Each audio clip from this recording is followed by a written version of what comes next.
Queridos, a paz do Senhor, bom dia. Esse é o dia que nos fez o Senhor, portanto, alegre-se, regozije-se no Senhor por mais esse dia que o Senhor nos concede. Eu quero aproveitar também esse momento para parabenizar todas as mães, pelo seu dia. Parabéns, mamães, você que está assistindo, e também todas as mães ali da nossa Assembleia de Deus em Jardim América. Queridos, mais uma vez, a pedido do nosso superintendente, nosso pastor Jair Lousada, eu estou aqui para iniciar essa escola bíblica dominical online com a iniciativa do nosso pastor-presidente, pastor Hélio de Oliveira. Nós estaremos orando com você, nós estaremos adorando a Deus com o hino da harpa cristã e logo em seguida estaremos estudando a lição de número 2 da revista que nós estamos aprendendo. Hoje o nosso professor será o pastor Bruno Ourique. Já ele estará ministrando essa aula para nós. Curve sua cabeça, vamos orar. Pai eterno, Pai querido, nós te agradecemos, Senhor, pelo privilégio de estarmos falando contigo, Senhor. Obrigado, Pai, pelo teu amor, obrigado pelo teu perdão, Senhor. Toma as nossas vidas em tuas mãos, Senhor. Meu Deus, eu entrego em tuas mãos, Pai amado, o nosso superintendente, pastor Jair, Pai amado, professor, pastor Bruno, que estará ministrando esta aula, nosso pastor presidente, pastor Hélio, Senhor. Meu Deus, abençoe os teus filhos, Senhor, que estarão assistindo, Pai amado, esta aula através desta escola bíblica online, Senhor. Meu Deus, que possamos, Pai amado, a cada dia crescer na graça e no conhecimento e aprender mais de Ti. Esteja conosco, Pai amado, fica conosco, Senhor. Nos dê uma escola bíblica dominical abençoada. Em nome de Jesus, amém e amém. Queridos, quero convidar você a adorar comigo o hino da harpa cristã de número 8. Amém? Vamos adorar? Hino da harpa cristã de número 8. Cristo Jesus é fiel amigo, Ele só, e nas fraquezas está comigo, Ele só, e nas lutas de cada dia, Cristo nunca me deixa só, pois Ele é meu seguro guia, Ele só, não há amigo mais nobre e digno, não há,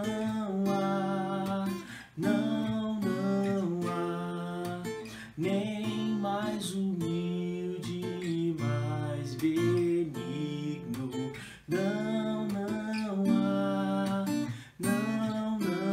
há, e nas lutas de cada dia, Cristo nunca me deixa só, pois Ele é meu seguro guia, Ele só, ao pecador perdoará nela, Ele só, e pelos santos sempre vela, Ele só,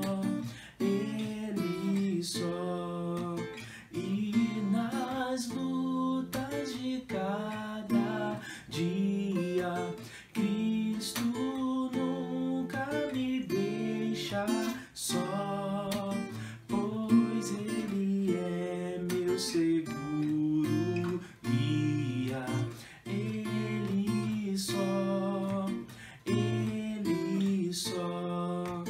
Deus em seu Filho se comprazido nele só, nele só, mas sua glória me há repartido nele só, nele só. E nas lutas de cada dia, Cristo nunca me deixa só, pois Ele é meu seguro guia. Ele só, Ele só. Louve ao Senhor. Nele nós temos um firme guia. Nele só, nele só.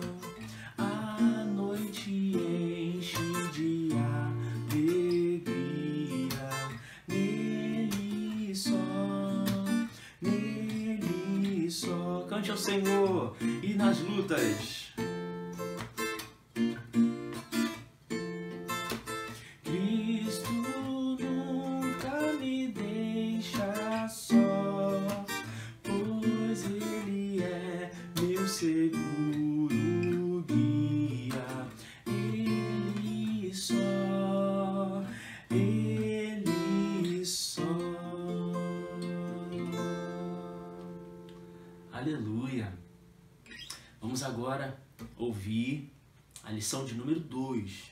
O assunto é muito importante. Vamos convidar agora o pastor Bruno Auric, estará ministrando essa aula em nome de Jesus. Deus te abençoe.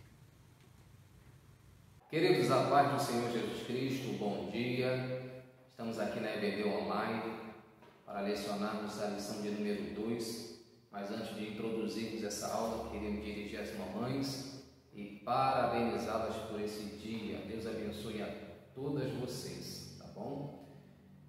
Nós estamos usando a revista da editora Central Gospel com o tema que está na capa, o tema geral, Questões da Atualidade, Instruções para a Igreja em Tempos de Crise. Muitos de vocês não receberam a revista porque estão em quarentena, e eu passei o olho nas 13 lições e percebe-se que essas lições, elas são bem atuais, bem polêmicas, são coisas que tratam dos valores e da ética cristã, são coisas que atacam diretamente também a igreja nos seus valores, leis que estão tramitando no Congresso, vai falar muito sobre política, vai falar muito sobre questão de relacionamento, né, interpessoal, vai falar muito de questões básicas mesmo da nossa fé. Então vai demandar de nós um certo conhecimento, uma certa dedicação para que possamos deixar a igreja informada do que está acontecendo. Então nós vamos começar hoje, lição de número 2, no tema Fé Cristã e Política. Fé cristã e política. Um chamado à participação. Fé cristã e política, um chamado à participação. Eu queria saber, ainda que você não possa me responder, mas qual é a sua opinião? Igreja pode se misturar com política? A política é do demônio? É de Deus? Ou é meramente dos homens? Um pastor pode ser um político?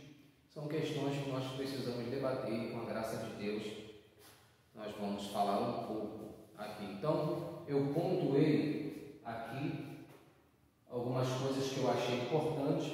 É claro que nós vamos correr, né? Primeiro nós vamos definir o termo política. Vamos definir o termo política. Segundo, qual a importância da política segundo a Bíblia, porque é a Bíblia que tem a palavra final que importa para nós, né? Terceiro, qual deve ser a postura da igreja para com os nossos representantes, para com os nossos políticos, né? Como nós devemos nos comportar no que tange aqueles que estão nos representando, o que eu devo fazer, né? Como igreja. E quarto, qual o nosso papel como cidadãos dos céus? Haja vista que nós temos duas cidadanias, a terrena e a celestial. Como nós devemos, influenciar, no caso, a sociedade, sendo cidadãos dos céus. Então vamos começar definindo esse termo que está tão desgastado, política. Quando a gente fala sobre política, alguém vai dizer, mas pastor, não vai falar de política, não tinha um tema melhor para falar? Tem pessoas que têm aversão à política, tem pessoas que não querem nem ouvir falar de político, devido a tanto escândalo de corrupção, ideologias, tanto ataques à igreja, projetos de lei. Tem pessoas que não querem saber de forma nenhuma da política brasileira. Isso aí é um perigo, porque nos leva à alienação, e a alienação não é bom para ninguém. Ou você sofre com a alienação, ou as suas gerações sofrem, Todo cidadão, ele tem o direito e pode posicionar-se como cidadão. Ele tem esse direito garantido pela Constituição, artigo 5, Então vamos lá. Primeiro, vamos definir a palavra política. O que significa a palavra política? Política significa, ao pé da letra, a arte de governar. A arte de governar. Só por essa interpretação você percebe que a política não é uma coisa comum, não é uma coisa que bate na minha telha, eu quero a partir de agora me envolver com a política, não. Se é uma arte, precisa de uma vocação. Se é uma arte, precisa de uma habilidade para governar, até porque você não vai governar qualquer coisa, você vai governar os bens dos outros, Se nós estivéssemos dando uma aula de teologia, seria bem encaixado na aula de mordomia cristã, como mordomos que somos dos bens de Deus, administramos aquilo que é do Senhor.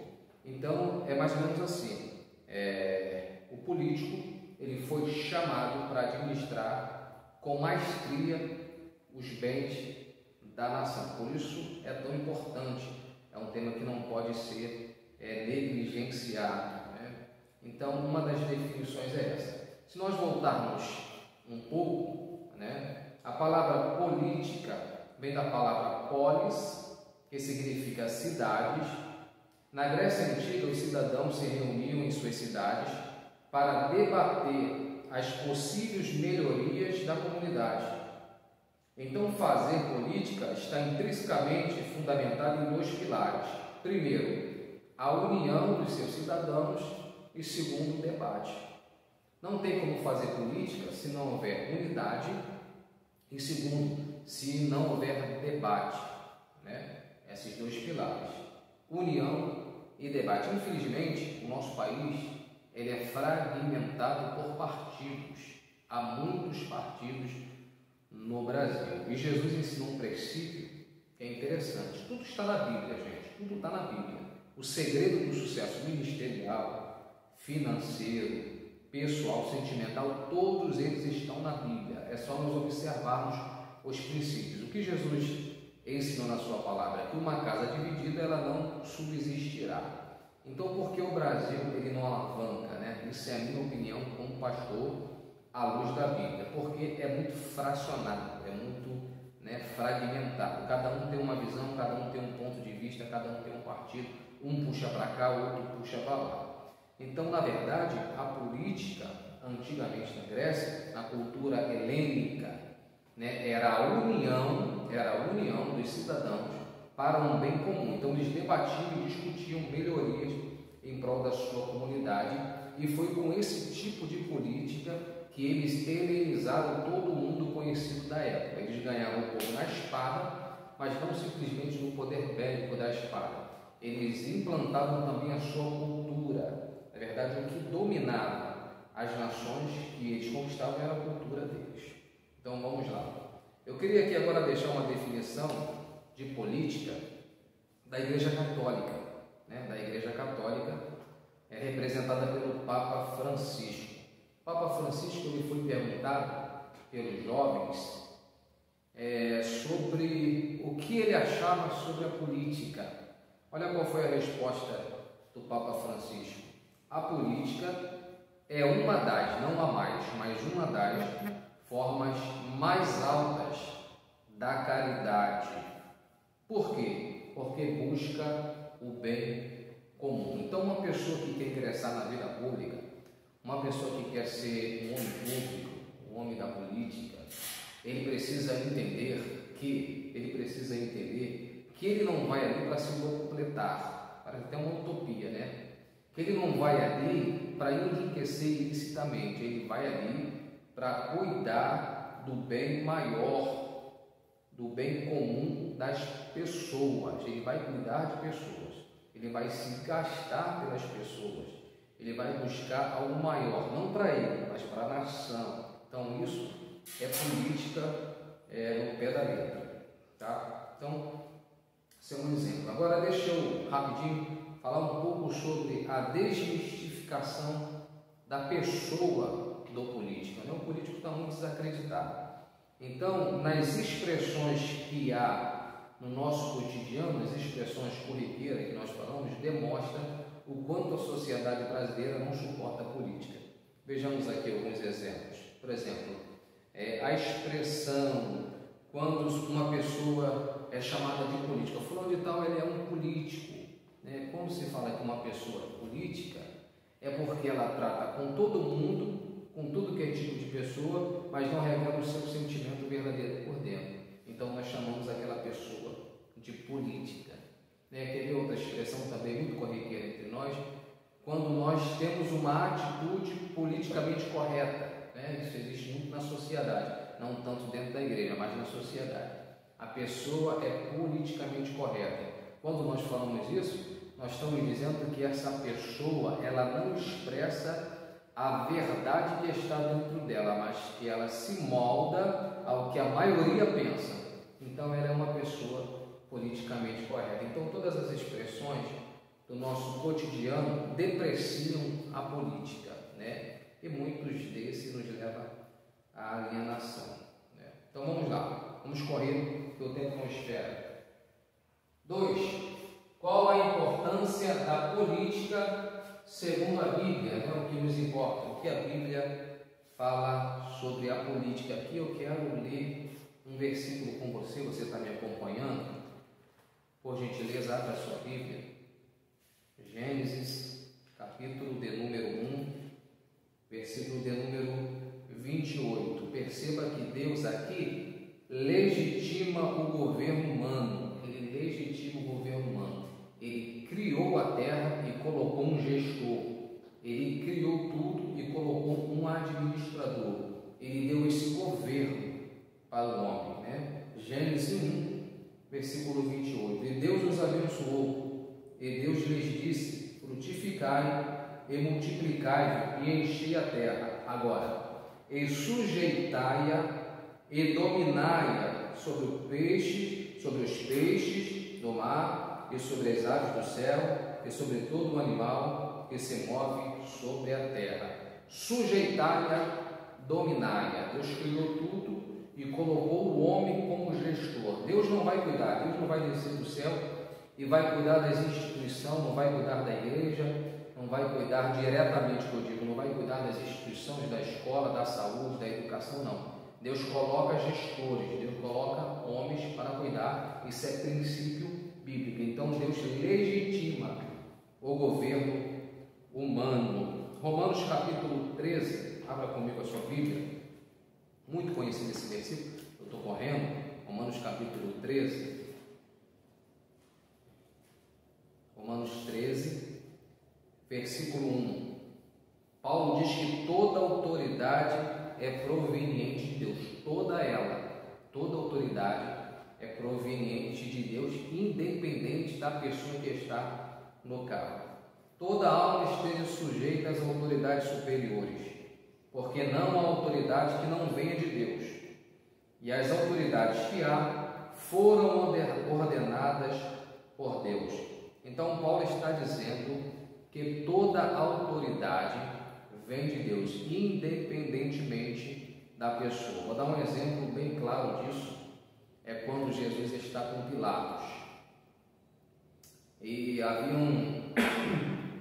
um desejo, muito grande de Pilatos em conhecer Jesus. Porém, quando há esse encontro, Jesus fica em silêncio. Então Pilatos olha para Jesus e diz: você não sabe que eu tenho poder para crucificá-lo e soltá-lo? Aí Jesus vai interpretar para nós, vai nos ensinar questões de autoridade. Então Jesus vai dizer: nenhuma autoridade você teria se do alto não lhe fosse concedida. Ou seja, Jesus está dizendo que toda autoridade, toda fonte de autoridade, seja ela secular ou espiritual, ela vem de Deus. Não há diferença, tanto da secular quanto da espiritual, ela vem de Deus. Por quê? Porque Deus controla a história. Deus é o Senhor da história. Então, por diversas vezes na história, Deus levantou grandes homens políticos, autoridades, para fazer a sua vontade. Nós vamos entrar aqui na soberania de Deus, não dará tempo de falar sobre isso, mas a soberania de Deus, de alguma forma, Ele comanda tudo isso. Então, quando eu desobedeço uma autoridade, olhando para a pessoa que está no cargo, eu desobedeço ao próprio Deus, que investiu aquela pessoa de autoridade. Então, agora observe o versículo 4, vamos correr, versículo 4. Porque ela é ministro, ela quem? A autoridade. É ministro de Deus para o teu bem. Mas se fizeres o mal, teme, pois não traz de balde a espada, porque é ministro de Deus, a autoridade é ministro de Deus, tá? Existem os ministros de Deus na igreja e existem os ministros de Deus secular. É ministro de Deus e vingador para castigar o que faz o mal. Então aqui eu aprendo uma coisa: a espada não está na mão da igreja, a espada está na mão do governo. Na mão da igreja está o lead, o anunciar o evangelho a toda criatura. Agora, como cidadão é outra coisa, mas como igreja o nosso papel é influenciar, e nós vamos falar isso mais lá na frente. Então a espada, a ordem compete ao Estado e a igreja compete a influenciar o mundo através da pregação do Evangelho de Jesus Cristo. 3. Qual deve ser a postura da igreja para com os nossos representantes ou para com os nossos políticos? Qual deve ser a postura ideal, segundo a Bíblia, para com os nossos representantes? Jesus, em seu tempo, nos deu o exemplo de bom cidadão. Jesus era Deus encarnado, mas ele também, como homem, ele era um cidadão comum. Então nós vemos ali em Mateus capítulo 22, vamos abrir aqui, porque esse texto vale a pena nós conferirmos. Mateus 22, é muito conhecido, a questão do tributo. Jesus paga o tributo. Para nós corrermos, vamos ler a partir do versículo 17. Dize-nos, pois, que te parece? É lícito pagar o tributo a César ou não? Jesus, porém, conhecendo a sua malícia, disse: por que me experimentais, hipócritas? Mostrai-me a moeda do tributo. E essa moeda do tributo que ele está falando aqui era um denário, também conhecido como um dinheiro. E nessa moeda, na efígie, na imagem, estava a figura ou a imagem do imperador. O primeiro imperador que recebeu a imagem de uma moeda foi Júlio César, tá? E havia a imagem do imperador e uma frase escrita divino. Então imagine Jesus, o divino, Jesus, o único Deus, pegando uma moeda daquela, e os Césares da vida eram considerados Deus.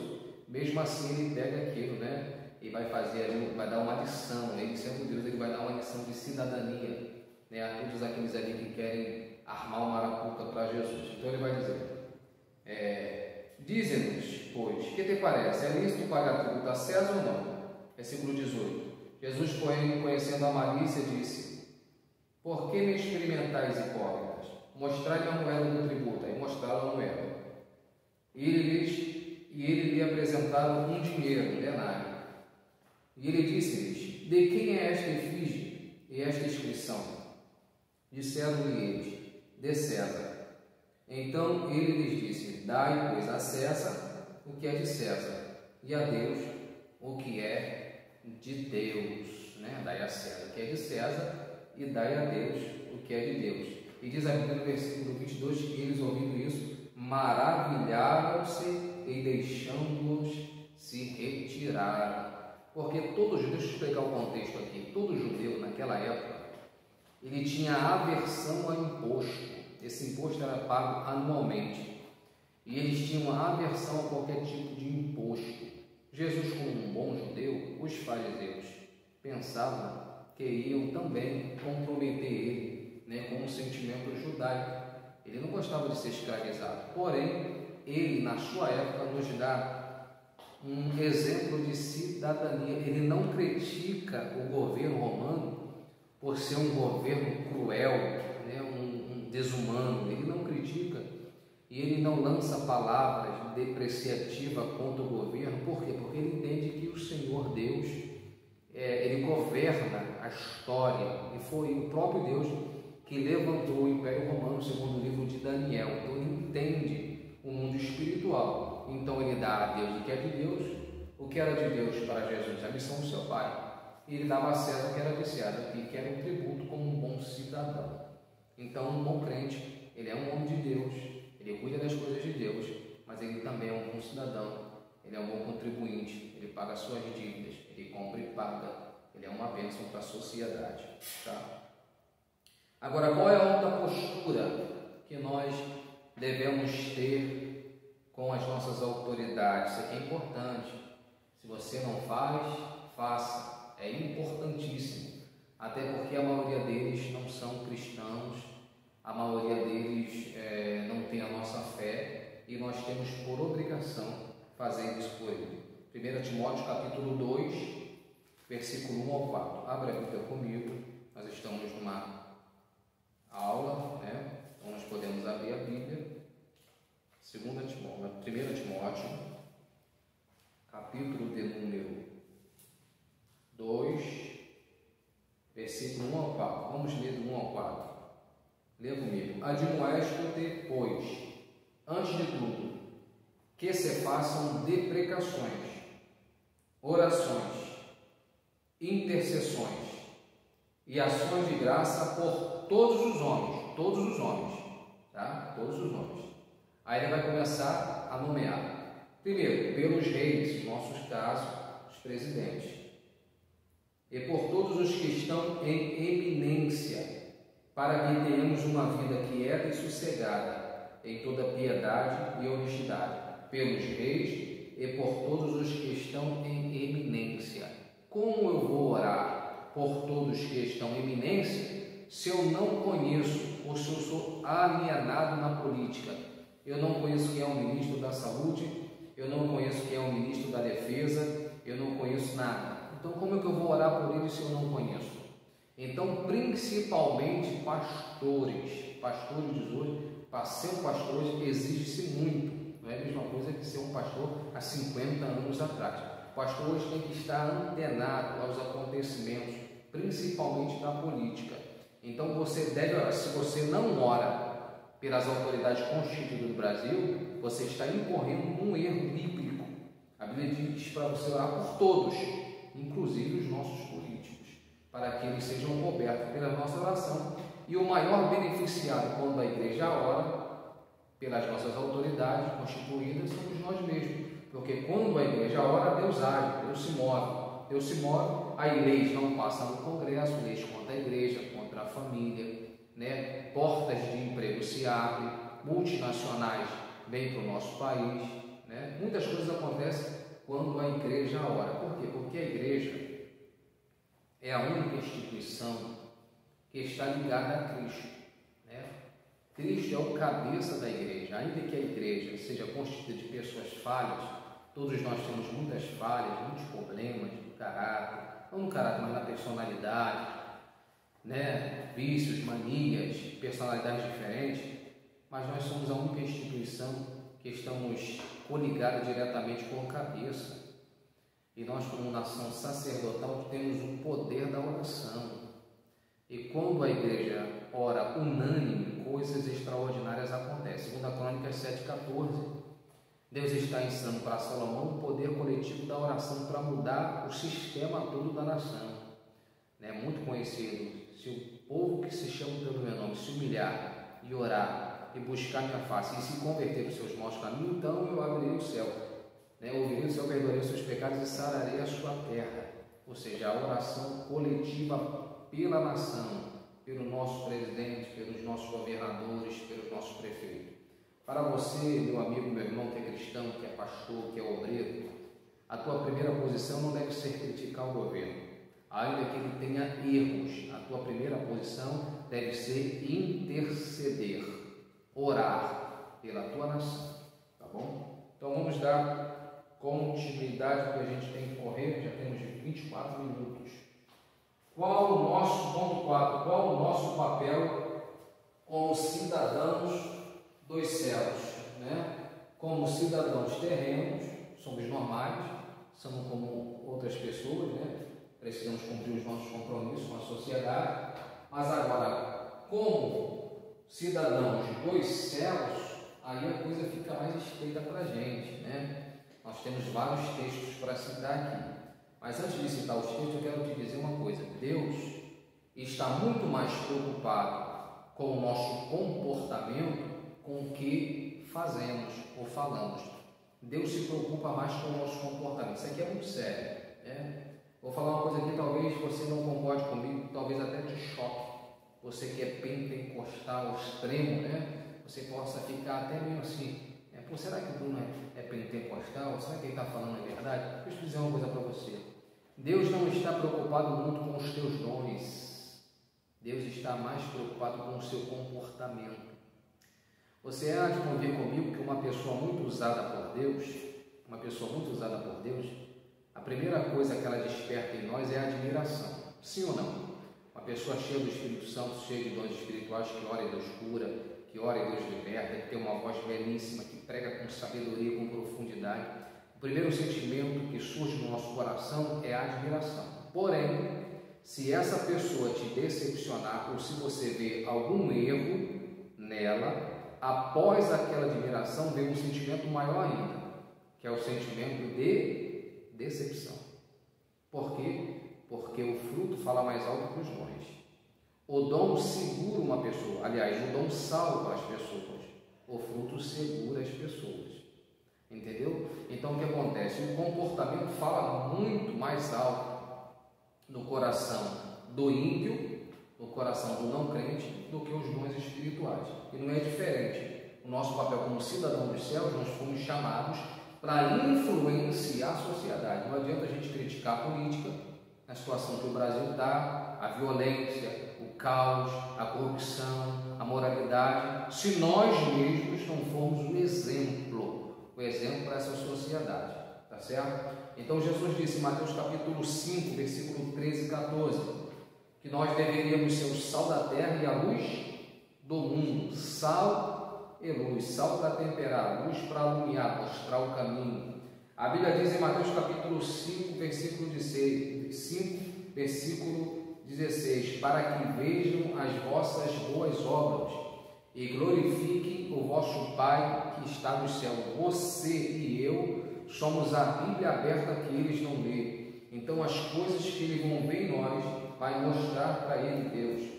1 Timóteo capítulo 4, versículo 12, seu exemplo do fiéis, Paulo dando um conselho para seu amado filho Timóteo, filho na fé, muito conhecida essa palavra: ninguém despreze a tua mocidade, mas ser o exemplo dos fiéis, na palavra, no trato, no amor, no espírito, na fé e na pureza. Ser o exemplo. Eu só posso falar alguma coisa se eu for o exemplo de Deus. Isso aqui é um grande problema.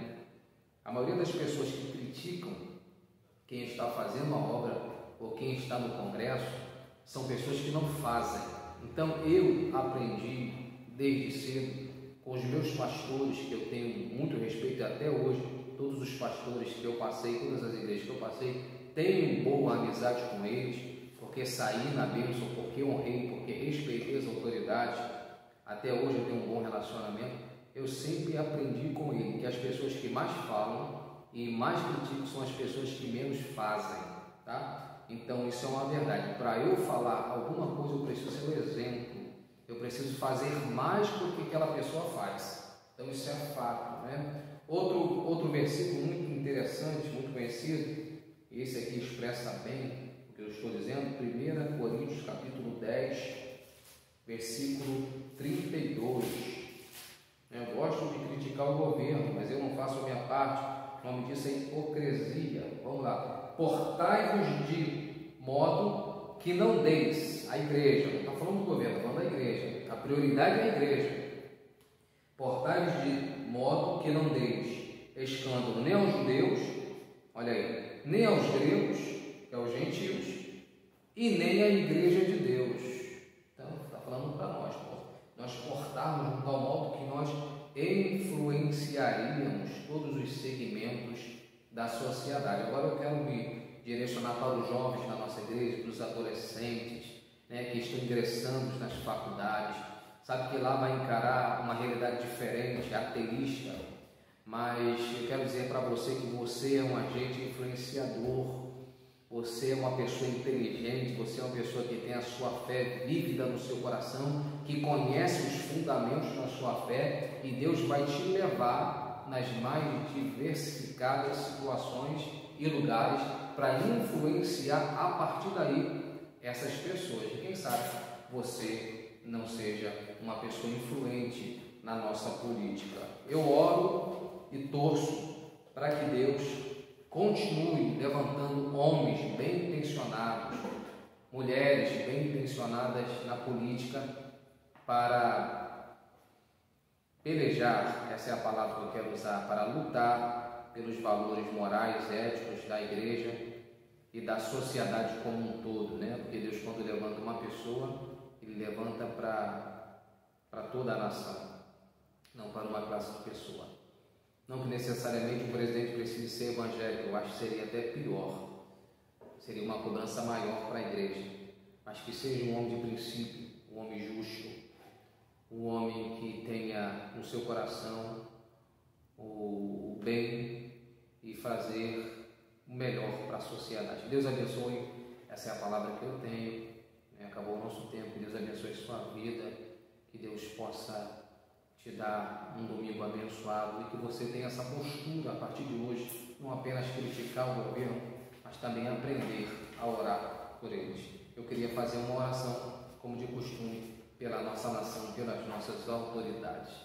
Senhor, nosso Deus e nosso Pai, diante da Tua presença, eu quero Te agradecer por esses minutos que estivemos aqui, o privilégio de falarmos da Tua palavra, como amamos a Tua palavra, Senhor.